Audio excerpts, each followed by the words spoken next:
Alhamdulillah, gue baru aja lulus probation. Dan di belakang gue, salah satu gedung di atas adalah kantor gue di Singapura. Gue udah 4 kali lulus probation di perusahaan yang berbeda, termasuk di perusahaan global di luar negeri. Gue pakai metode Harvard yang bisa garansi kita lulus probation dan sukses melewati 100 hari pertama kita kerja di kantor yang baru. Di video ini gue akan kasih 4 step sederhana, gak peduli lu udah kerja lama dan pindah kantor baru atau lu fresh graduate, gue garansi kalau lu ikutin steps ini, lu bisa lolos probation dan melewati 100 hari pertama kerja dan sukses di kantor yang baru. Goal utama karyawan baru adalah lulus probation. Mau kamu baru lulus kuliah, atau misalnya udah kerja puluhan tahun, momen-momen 100 hari pertama, itulah frightening. Kenapa? Karena kita kan udah cerita ke orang-orang ya kita pindah kerja. Atau mungkin belum cerita, tapi kan kita pengen lolos dan pengen post di LinkedIn kita gitu. Nah, momen-momen ini krusial banget untuk nunjukin kita bisa berhasil apa enggak nih di tempat yang baru. Nah, mantan profesor di Harvard bilang gini, Dr. Michael Watkins, penulis bestseller The First 90 Days Book, 90 hari pertama akan mendefine karir kita di ratusan hari atau tahun-tahun berikutnya. Yuk kita run through tips-tipsnya dari Profesor Harvard ini, gimana caranya supaya kita juga dicintain sama bos kita, peers kita, yang kita bisa lulus probation ya. Yuk kita masuk ke step yang pertama. Yang pertama adalah kesalahan dan jebakan di tempat kerja yang baru. Kita kadang-kadang yakin nih bahwa cara-cara kita di kantor yang lama atau cara-cara kita di tempat kuliah kita atau the reason kita direkrut di perusahaan ini karena kita tuh jago di interview, kita punya latar belakang yang hebat banget. Itu adalah jebakan. Padahal jawabannya no. What works before not always work in a new place. Karena new place itu culture-nya bisa beda. New place itu ekspektasinya bisa beda. Dan permasalahannya lagi, kalau kita trying to do too much too fast, gak fokus, atau maruk pengen kerjaan macam-macam, pengen deliver semuanya, padahal di awal-awal yang perlu kita fokus adalah tahu what matters. Tahu dan belajar apa sih sebenarnya yang dibutuhkan sama company baru kita. Another jebakan adalah setting unrealistic expectation. Bikin ekspektasi berlebih yang akhirnya nggak bisa deliver, dan akhirnya people lost trust. Ini jebakan yang bahaya. Nah, kalau udah tahu jebakannya, pertanyaannya gimana nih supaya kita bisa sukses di 90-100 hari pertama kita pas lagi masa percobaan atau lagi masa probation. Dr. Watkins bilang, ada 10 steps, tapi buat gua, 4 itu adalah yang paling penting, most actionable dan paling most relevant. Nah, lesson 1, understand the blind spots. Most of the new joiners ngerasa, termasuk gua ya dulu ya, gua dapat kerjaan ini karena skill dan pencapaian gua di masa lalu. So, gua cuma perlu melakukan hal-hal yang dulu pernah gua lakukan, supaya aku sukses lagi. Nah, Watkins menjelaskan bahwa new hire mindset sering membuat orang terlena, sehingga gagal beradaptasi dengan tantangan unik dan budaya atau culture organisasi baru. Untuk sukses, kita harus aktif belajar, menyesuaikan diri, membangun hubungan, dan mengembangkan strategi baru yang sesuai dengan dinamika peran dan lingkungan kerja yang berbeda. Terutama yang penting, kita tahu style politik dan budaya yang berjalan di company baru kita. Nah, Dr. Watkins bikin onboarding checklist yang buat kita bisa follow supaya kita nggak terlena sama skill lama yang udah kita punya. Dan humbly, rendah hati address blind spot kita atau ketidaktahuan kita akan politik atau hal-hal yang kita nggak paham sama lingkungan baru kita. Gue suka banget sama checklist Identifying Cultural Norms dari Dr. Watkins. For example, ends versus means. Di company baru ini, apakah people lebih prefer tentang outcome-nya atau proses how-nya? Dua hal ini beda loh secara adaptability. Kalau company yang fokus cuma hasil, biasanya caranya gimana bebas deh, asal sampai. Cuma ada company yang bisa naikin pangkat orang karena orang ini how-nya nice. Cara bicaranya, cara presentasinya, bentuk visualisasi presentasinya. Padahal dia nggak achieve number-nya, tapi dia bisa dipromote gitu. Bener deh, cultural company itu beda-beda banget. Beda di tempat yang baru, beda di tempat yang lama. Makanya kita perlu tahu sebenarnya kita harus adaptasinya seperti apa. Nah, step ketiga adalah accelerate your learning systematically. Harus bersistem cara learning kita.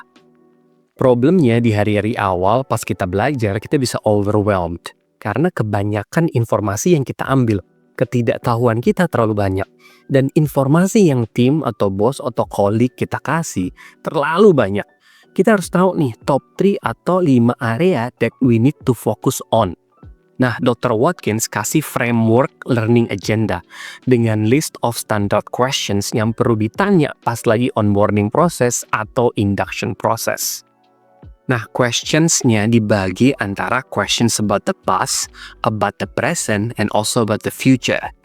Nah, Dr. Watkins juga ngejelasin siapa aja sih yang perlu kita tanya Kita tanya ke mentors, which your line manager tuh.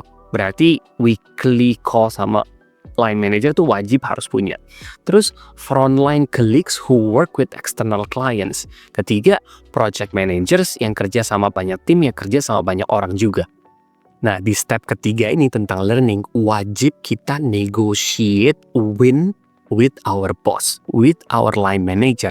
Apa sih sebenarnya kriteria sukses di bulan ke-1, bulan kedua, dan bulan ketiga? I remember gitu ya, when I was in Unilever Global pertama kali, itu gue tuh nggak bisa bahasa Inggris banget.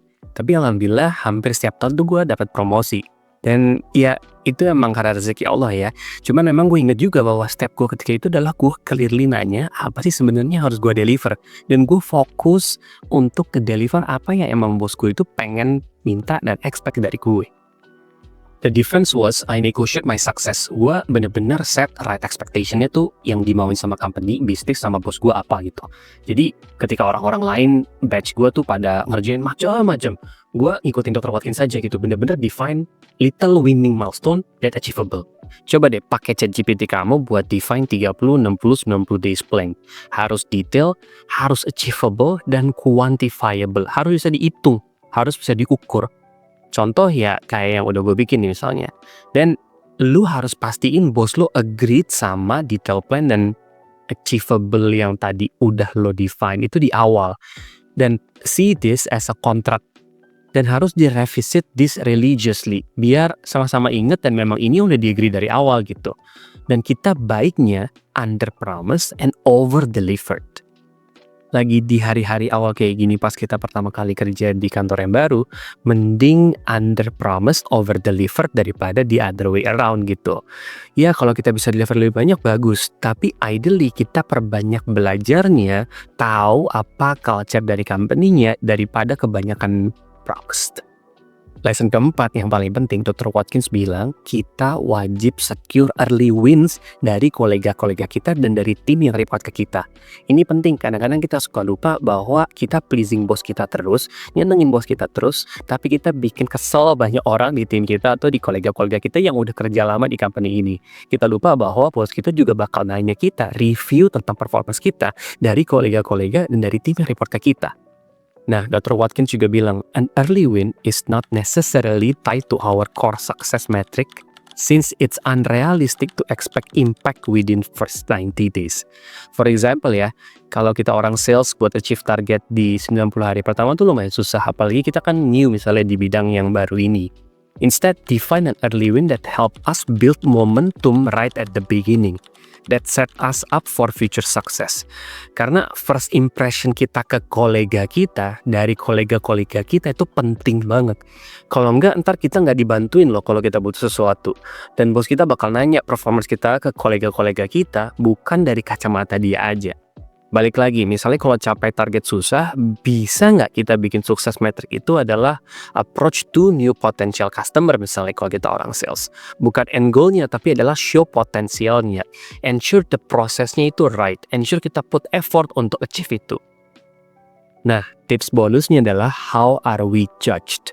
Gimana kita sebenarnya dinilai akhir sebelum kita dikatakan bahwa kita bisa lulus probation atau lulus masa 100 hari kerja kita pertama di kantor yang baru. Nah, penilaiannya kayak gini. Do you have the same values as the team you joined? Do you have the right kind of energy?